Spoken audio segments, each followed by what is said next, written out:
सभी को प्रणाम। विषय हिंदी, वचन का रेशमा कैम्ब्रिज विद्यालय।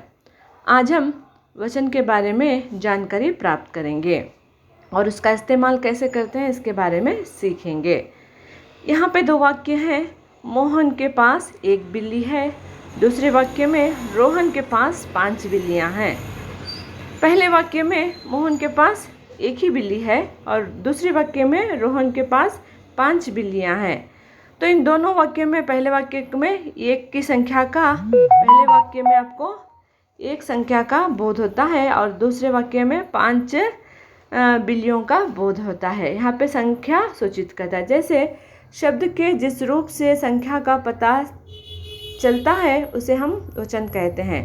अर्थात शब्द के बारे में एक या एक से अधिक संख्या का बोध होता है उसको हम वचन कहते हैं।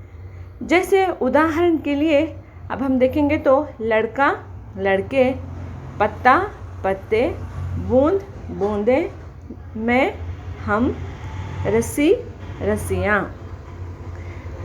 वचन के भेद। हिंदी व्याकरण में वचन के कुल मिलाकर 2 भेद हैं, एकवचन और बहुवचन। अब हम एकवचन की परिभाषा जानेंगे। जिस शब्द के रूप से उसके एक होने का पता चलता है उसे एकवचन कहते हैं। जैसे कपड़ा, बाल्टी, चिड़िया, पुस्तक, घड़ी, बच्चा, घोड़ा। अब हम बहुवचन की परिभाषा। जिस शब्द के रूप से उसे एक से अधिक होने का पता चले उसे हम बहुवचन कहते हैं।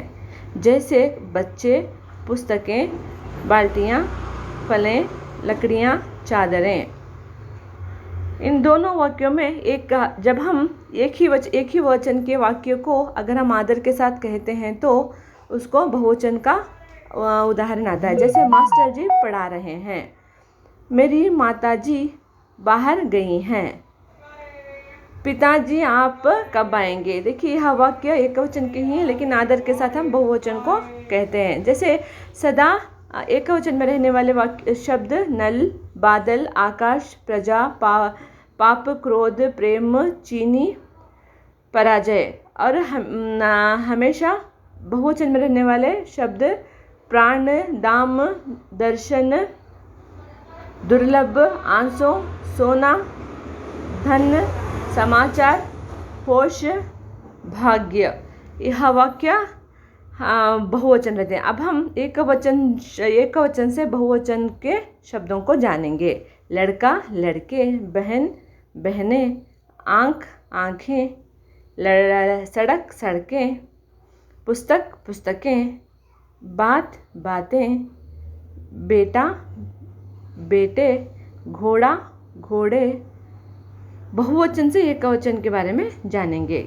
केला, केले, केला, कन्याएं, कन्या, कविताएं, कविता, अध्यापिकाएं, अध्यापिका, नदियाँ, नदी, थालियाँ, थाली, अंगूठियाँ, अंगूठी, धातुएं, धातु।